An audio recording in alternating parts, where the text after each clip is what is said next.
Chapter 2 की शुरुआत वहीं से होती है जहां पर वो आदमी जिन्नू पर गन फायर कर देता है, लेकिन इससे पहले वो गन फायर करे जिन्नू वहां से तुरंत भाग जाता है। भागते हुए जिन्नू सोचता है, यहाँ इतना अंधेरा है, मैं कुछ भी नहीं देख पा रहा हूँ, मैं आखिर हूँ कहाँ। तभी वो आदमी जिन्नू के पैर पर गोली मार देता है, जिससे जिन्नू सीधा नीचे गिर जाता है।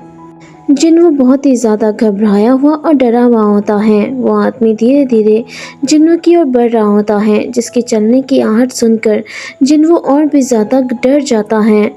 अब वो आदमी जिन्नू की ओर बढ़ता है और उसे देखते हुए कहता है, तुम इतनी जल्दी कैसे पकड़े गए, कितना बोरिंग है। उस आदमी की ऐसी बातें सुनकर जिन्नू और भी ज़्यादा घबरा जाता है और घबराते हुए उससे पूछता है, तुम मेरे साथ ऐसा क्यों कर रहे हो।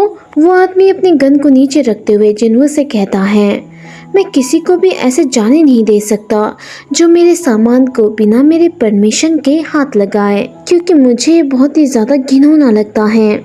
उस आदमी की ऐसी बातें सुनकर जिन्नू कंफ्यूज हो जाता है और उसके पास जाते हुए सोचता है, अरे ये तो वही मॉडर्न ट्रैवलर हैं जिससे मैं कुछ देर पहले मिला था। ये सुनते ही जिन्नू उस आदमी के सामने झुक जाता है और कहता है, मुझे माफ़ कर दीजिए सर, सिर्फ एक बार प्लीज़ मुझे माफ़ कर दीजिए सर। तभी वो आदमी अपने चाकू से जिन्नू के हाथ पर हमला कर देता है, जिससे जिन्नू को बहुत ही ज़्यादा दर्द हो रहा था, लेकिन वो आदमी उससे कहता है, चुप रहो। ये जो माउंटेन है जिसका नाम माउंट मोंग है, ये हान साम्राज्य के छिचुजेंग अधिकार के क्षेत्र से संबंधित है और छिचुजेंग कानून के अनुसार चोरी एक बड़ा अपराध है जिसके लिए भारी जुर्माना देना होगा। ये सुनते ही जिन्नू रोते हुए कहता है, और मेरे मामले में इसका मतलब आमतौर पर हाथ पैर काट देना या बदले में अपनी जान देना होता है। जिन्नू की ऐसी बातें सुनकर वो आदमी गुस्सा होते हुए उससे कहता है, अब रोना बंद भी करो और कुछ यूजफुल बातें करो, नहीं तो अगली बार ये चाकू तुम्हारे गर्दन के आर पार होगा। ये सुनते ही जिन्नू के तो डर के मारे तोते उड़ जाते हैं। वो घबराते हुए उससे कहता है, मेरे पास अभी भी तुम्हारे चोरी किए हुए सामान हैं, तुम अभी भी उसे ले सकते हो, वो मेरे घर पर ही है। लेकिन तभी जिन्नू को एहसास होता है कि उसका घर तो पूरी तरह से जल चुका है और वो सोचता है, नहीं मेरा घर तो पूरी तरह से जल चुका है, और रोते हुए कहता है, मेरा घर जहाँ मैं अपनी माँ के साथ रहता था वो अब नहीं रहा, तुम्हारा सामान वहीं पर था, सारी चीज़ें वहीं पर थी, और वो मीट, मैं बहुत ज़्यादा भूखा था और मैं उस मीट का एक बाइट भी नहीं खा पाया। शायद मुझे उस मीट को थोड़ा सा चख लेना चाहिए था ताकि मुझे इतना बुरा तो नहीं लगता। वो मीट, मैं उसकी एक बाइट भी नहीं खा पाया। और रोते हुए साथ में से कहता है, मैं सच में आपको वो सब कुछ चीज़ वापस दे देता अगर आप घर पर आग नहीं लगाते सर। जिन्नू की ये सारी बातें सुनकर वो आदमी थोड़ा सा फ्रस्ट्रेट हो जाता है और कंफ्यूज भी, और वो उससे कहता है, तुम पहले तो बहुत ही ज़्यादा डरे हुए थे, लेकिन अचानक इतने बोलने लगे, शायद तुम्हारी जीभ थोड़ी लंबी होगी, तो क्या मैं इसे थोड़ा सा छोटा करके काट दूं? ये सुनते ही जिन्नू डर के मारे घबरा जाता है और कहता है, क्या? नहीं, मेरी जीभ लंबी नहीं है, आप इसे प्लीज़ मत काटिए। ये कहकर जिन्नू रोने लगता है और वो आदमी उसी की ओर देख रहा होता है। जिन्नू उससे कहता है, लेकिन सर, मैंने आपकी सामान की चोरी किसी बुरे इरादे से नहीं की थी, वो तो बस मैं काफ़ी लंबे समय से भूखा था, मैं बस भूखा था, अगर हो सके तो क्या आप मुझे बस एक बार माफ़ कर सकते हैं। जिन्नू की ऐसी बातें सुनकर वो आदमी उसे घूरने लगता है और कुछ सोचने लगता है, जो देखकर जिन्नू सोचता है, कोई फ़ायदा नहीं, ये आदमी मुझे मारने वाला है।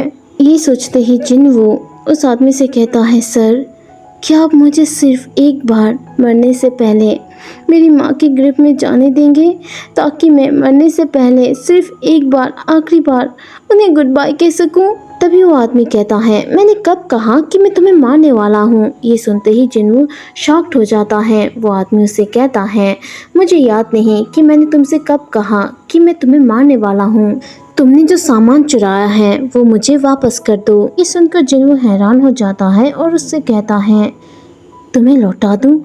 पर क्या? मेरा घर तो पूरी तरह से जल चुका है और मेरे पास अब एक फूटी कौड़ी तक नहीं बची है। वो आदमी जिन्नू को ही घूरे जा रहा था, जो देखकर जिन्नू और भी ज्यादा कंफ्यूज हो जाता है। अब जिन्नू उस आदमी से कहता है, सर प्लीज मुझे बताइए कि आपका सामान लौटाने के लिए मुझे क्या करना होगा। क्या आप मुझे बता सकते हैं? मैं बहुत ही ज़्यादा स्टूपिड हूँ, बहुत ज़्यादा। मुझे पता नहीं कैसे मैं आपका सामान लौटाऊँ। तो क्या आप कुछ बताएंगे? मैं उस चीज़ का पालन करूँगा। वो आदमी जिन्नू से कहता है, तुम्हारी बॉडी काफ़ी हद तक हेल्दी दिख रही है। अगर तुम मेरे सामान की कीमत अपनी बॉडी से चुकाओगे तो मैं तुम्हें छोड़ दूंगा। ये सुनते ही जिन्नू कंफ्यूज हो जाता है और सोचता है, अपनी बॉडी से चुकाऊं? आखिर उसके कहने का मतलब क्या है? क्या उसका मतलब ये है कि वो मेरे एक हाथ को काट देगा? नहीं, ऐसा नहीं हो सकता। शायद वो ये कहना चाहता है कि वो मुझे अपने एक सर्वेंट के रूप में यूज़ करेगा। ये सोचते ही जिन्नू उस आदमी से कहता है, ठीक है सर, आप जो भी ऑर्डर करेंगे वो मैं सब करूँगा। जिन्नू की ऐसी बातें सुनकर वो आदमी उसका सर सहलाने लगता है, जो देखकर जिन्नू हैरान था और थोड़ा सा ब्लश भी करने लगता है। वो आदमी जिन्नू की ओर देखते हुए सोचता है, इसकी आंखें काली हैं। जिन्नू उस आदमी के इस बिहेवियर को देखकर हैरान था और कंफ्यूज भी। वो आदमी अपना गन उठाता है और जिन्नू से कहता है, मुझे फॉलो करो। ये सुनते ही जिन्नू यस सर कह के उस आदमी को फॉलो करने लगता है, लेकिन तभी उसे अपनी फॉक्स योला की याद आती है। वो पीछे मुड़ के देखता है, लेकिन योला वहाँ पर नहीं होती।